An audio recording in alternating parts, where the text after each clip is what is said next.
Register ചെയ്ത് അവിടെ ഉപയോഗിച്ച് പഴകിയ വാഹനങ്ങൾ എന്നുള്ള പേരിലാണ് രാജ്യത്തേക്ക് വിൽക്കുന്നു എന്നുള്ള പേരിലാണ് ഇവിടേക്ക് കൊണ്ടുവന്നിരുന്നത്. പക്ഷെ അത് പഴകിയ വാഹനങ്ങളല്ല, പുതിയ വാഹനങ്ങളാണ്.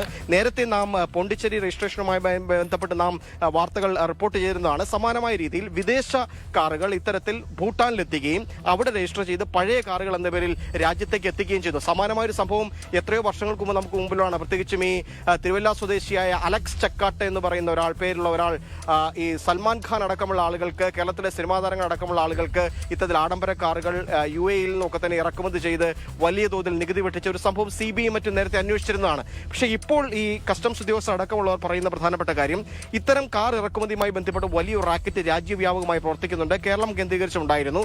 പ്രത്യേകിച്ചും ഭൂട്ടാനിൽ നിന്ന് ഇന്ത്യയിലേക്ക് ഇത്തരത്തിൽ കാറുകൾ ഉപയോഗിച്ച കാറുകൾ കൈമാറുമ്പോൾ, പ്രത്യേകിച്ച് ഇന്ത്യയോട് ചേർന്ന് കിടക്കുന്ന രാജ്യമാണ്, കാറുമ്പോൾ വലിയ തോതിലുള്ള നികുതികളുണ്ട്. അതൊരു പഴുതാക്കിക്കൊണ്ടാണ് ഇതിനു പിന്നിലെ ഇടനിലക്കാർ വലിയ തോതിൽ നികുതി വെട്ടിച്ച് രാജ്യത്തേക്ക് പുതിയ കാറുകൾ, ആഡംബര കാറുകൾ രാജ്യത്തേക്ക് ഇറക്കുമതി ചെയ്യുന്നത് എന്നുള്ളതാണ് പ്രധാനമായും മനസ്സിലാക്കുന്നത്. അത്തരത്തിലാണ് കേരളത്തിൽ സിനിമാ താരങ്ങൾ അടക്കമുള്ള ആളുകൾക്ക് ഇത്തരത്തിൽ വാഹനങ്ങൾ ലഭിച്ചത്.